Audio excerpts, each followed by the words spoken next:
मध्य प्रदेश के कैबिनेट मंत्री राव उदय प्रताप सिंह ने नरसिंहपुर जिले में किसानों को मूंग खरीदी के दौरान आ रही समस्याओं के समाधान के लिए कलेक्ट्रेट पहुंचकर कलेक्टर से मुलाकात की। उन्होंने बताया कि WDRA लाइसेंस को लेकर मूंग खरीदी में दिक्कतें आ रही थीं, जिस पर कलेक्टर से चर्चा हुई है। मंत्री ने आश्वस्त किया कि सभी आवश्यक प्रक्रियाएं जल्द ही पूरी कर ली जाएंगी और 19 वेयरहाउसों में मूंग की खरीदी शुरू कर दी गई है। बाकी वेयरहाउसों में भी जल्द ही खरीदी शुरू होगी।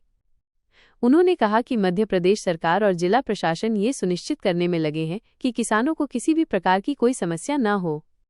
खबर यशपाल लोधी की। WDRA लाइसेंस की उसमें वाध्यता है, तो वो सारे वेयर हाउसेज जो रजिस्टर्ड हैं, जो वहाँ से मान्यता प्राप्त हैं, तो जिलाधीश महोदय ने बताया कि वो सारे वेयर हाउसेज में खरीदी चालू हुई है और हम लोगों ने पता किया, वहाँ से आज सामान्य वहाँ पर खरीदी प्रशासन ने चालू कर दी है।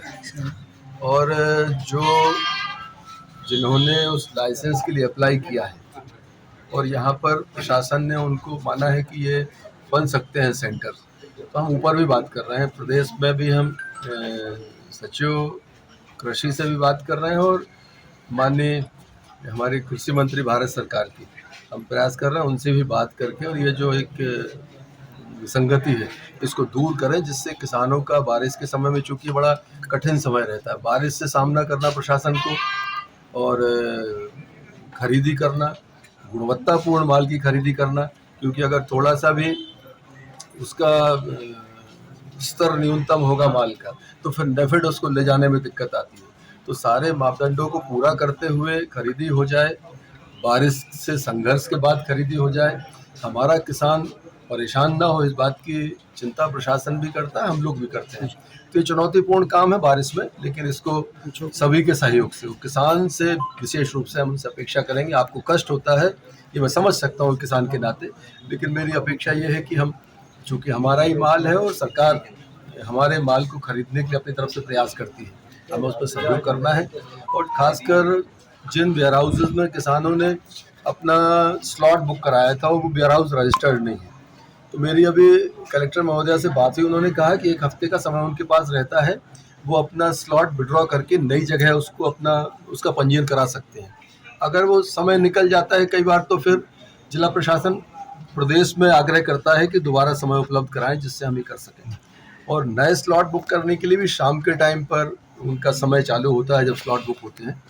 तो मैंने अभी मैडम को बोला है कि PRO के माध्यम से पूरा जो नियम है, किस तरह से स्लॉट बुक होना है, उसकी क्या एक PRO का एक स्टेटमेंट आ जाएगा, तो आपके माध्यम से, सोशल मीडिया के माध्यम से किसानों के पास पहुंचेगा, तो किसानों को थोड़ी आसानी रहेगी, उनको पता चल जाएगा हमें किस तरह से इसमें आगे बढ़ना है, जिससे प्रशासन को भी समस्या ना हो और किसान को भी राहत हो। सब दिन बढ़ाई जाएंगी क्या किसानों की मूंग खरीदी की? अभी नहीं, मुझे लगता हो जाएगा, क्योंकि नरसिंहपुर, हरदा और नर्मदापुरम 3 जिले हैं हमारे जहाँ ज़्यादा मूंग है, बाकी जगह उतना नहीं है। शायद हो जाएगा, और अगर नहीं हो पाता तो हर बार किसान के लिए तो सरकार हमेशा खड़ी रहती है। अगर लगेगा कि नहीं हो पा रहा है, थोड़ा बहुत आगे बढ़ता है, लेकिन प्रशासन सजग है और हमारी कोशिश होगी कि निर्धारित समयावधि में ही परचेजिंग। हरदा जिले में कितने केंद्रों पर खरीदी की जाएगी? अभी शायद 40 केंद्रों को, मतलब अभी 40 हमको स्लॉट मिले हुए हैं, 40 स्लॉट मिले हैं, और WDRA जो पैनल जो हमारे वेयर हाउसेज हैं उनमें खरीदी चालू हो गई। बाकी के जो हैं उसका निराकरण कर लिया जाएगा, मुझे लगता है आज शाम तक उसका निराकरण हो जाएगा, और लगभग सारे जो स्लॉट मिले हैं हमें जिन केंद्रों के, उन पर हम अपनी खरीदी का काम चालू करेंगे।